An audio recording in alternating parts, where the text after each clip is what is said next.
What's up, guys? It's Tyler back at you again with Wallace Farm and Sawmill. Another episode. That's my new saying. How you like that? Just messing around. Anywho, let's talk about what I'm wanting to do today.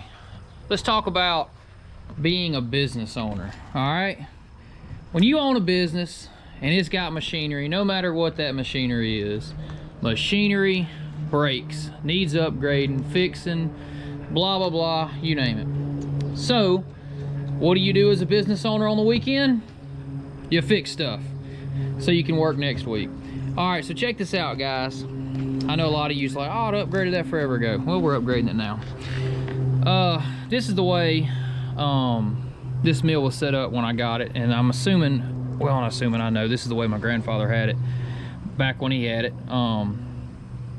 There's two pieces of all thread right through here on each side of this, and they probably measured those out to the width they wanted the tracks, and they squeezed them together, and that's where they got it. Now, when I first got the mill, I just went and tack welded in some oil-filled pipe in a few places to hold that width to the correct width. But now we're going to do some upgrading. This old wood's starting to rot out, and I can see it when the track's going. You see it right there. See that piece flopping right there? Anyway, when I'm bringing my carriage back and forth, I see some flopping in it, and I thought to myself last week, you're a welder, why don't you fix it? So that's what I'm doing. I got back here, I don't know if you can see, I got a 20-foot stick of 2x2 quarter wall angle.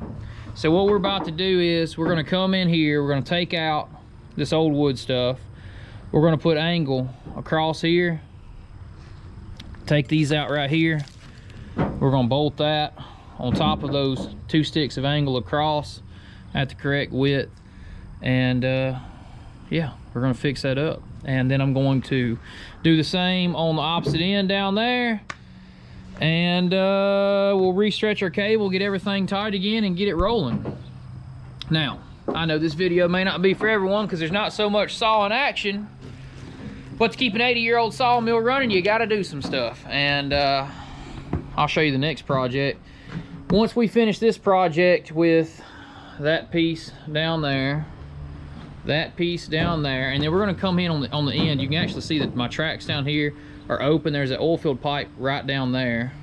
Then on the end, we're going to weld should have enough that I can weld one on that end and one down there on that end. There's actually a wood block down there as well. So we're going to get that fixed up, and then after that project, we're going to get in here to our carriage drive, and I got to do some work on that. I got some bad bearings and stuff that they've been needing going for a while. So stick with me. We're about to get this set up. We're going to cut some metal to the correct lengths. We're going to get the welder out, and we're going to do those things. So stay with us. So we're lining up our cut right now. I'm making sure that got it to the correct side of the cut that I need it to be. And it'd be a little bit loud, actually. We could plug into the power over there. I'll crank the generator up and we'll run it off that. So let's get it cut.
Fuzz off of it. I'll take my grinder and just take a fuzz off. I mean, you see it fits, but I got a little bit tight, so I'm gonna take my hand grinder and I'll just get a little fuzz off the edge there. I'd rather cut it slightly too long than too short.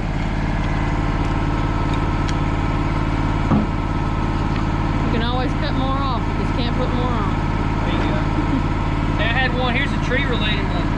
The guy told me one time we were cutting some timber.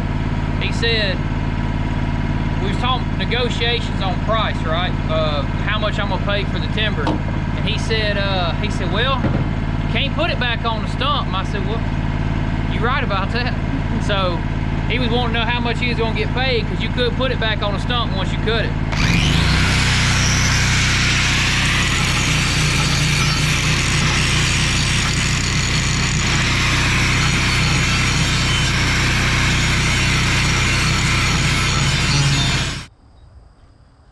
Alright, so I've got enough pieces. I've got them cut for my in-betweens. I went ahead and got them measured and cut. What I'm doing now is I've got to loosen this cable so we can get that off and out of our way. And I want to show you how this cable drive works. You got a pin on the front on this side, on the back on this side. There's a pin on the front on that side. One end attaches to one, the other end attaches to the other. And we got this all thread eye bolt. Not all thread, but it's an eye bolt. That's right here.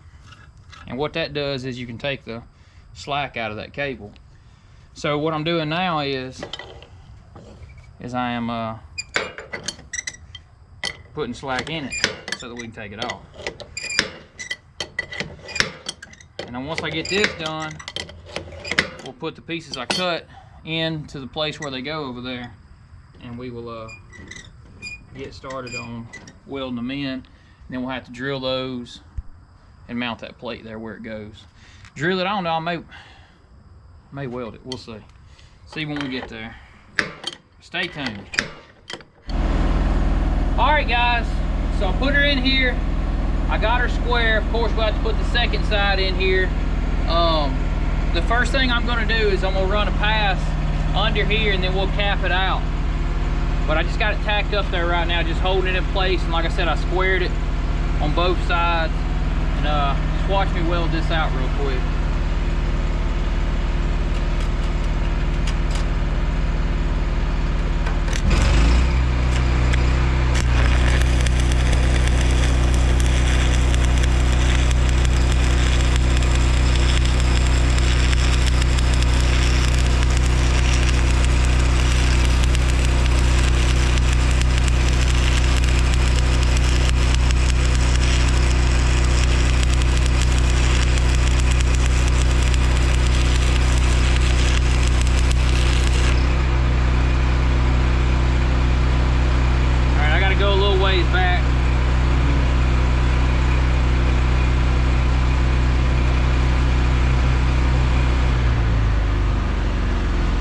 Chipping hammer floating around right here somewhere.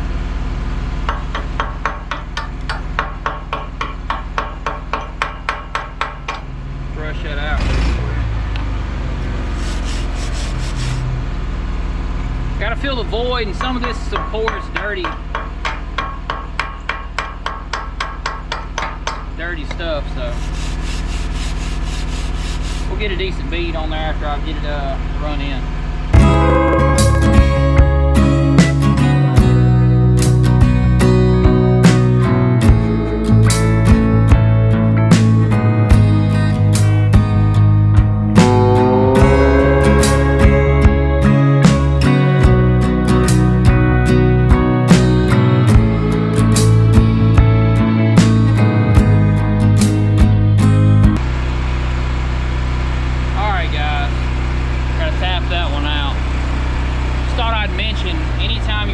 With and around a sawmill with welders, grinders, or anything like that, before anybody ever says it, I got a water hose right here, bucket of water right there, and I got a water hose right over here.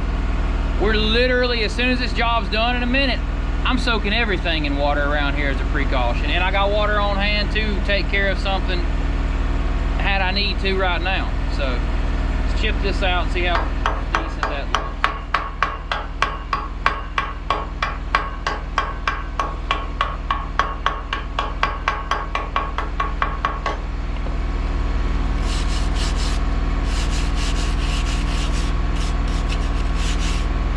Probably one more pass there and it'll do. Let's get that done. Alright guys, so I don't bore you, to get one piece one side, I don't make the video too long, showing you what all needs to be done here, and I'll get you back at the final product. We'll get all this looking decent. I'll show you the overall product. You can hate on everything then. I ain't no super professional, but I do okay on these welds, and I promise they'll hold. They may not be pretty. But look, we're gonna get these in, get the other one in. I'll get that across here. We'll show a little bit of it, but for now, I'm gonna get all 4 of these in. That red wasp can leave, please, and I'll be back with you. Okay guys, I'm back at the helm. I did discover my rods had a little moisture in them, and well, they weren't working too well. But anywho, those welds will hold, and I went ahead and greased that piece as I put it back in. Now that's a lot better than the flopping wood that was in there. Hope Mr. Freaking Jeep watches this and tells me what he thinks. I definitely value his opinion, and grease that up while I had it in there, and she's running smooth and tight. There's no slack in that, and like I said, it ain't the best, but it'll do. And I didn't weld that in solid in case I ever had to take it out. I was hoping that you know, I could just grind that off or whatever. But I got her in there square, got her in there held. It's definitely better than the squeezed in wood that was in there. So I'm gonna get on to the other side. I've got one more section just like this to do, and then I'll get it all tightened up, and we'll conclude it. But just want to show you the first one. All right.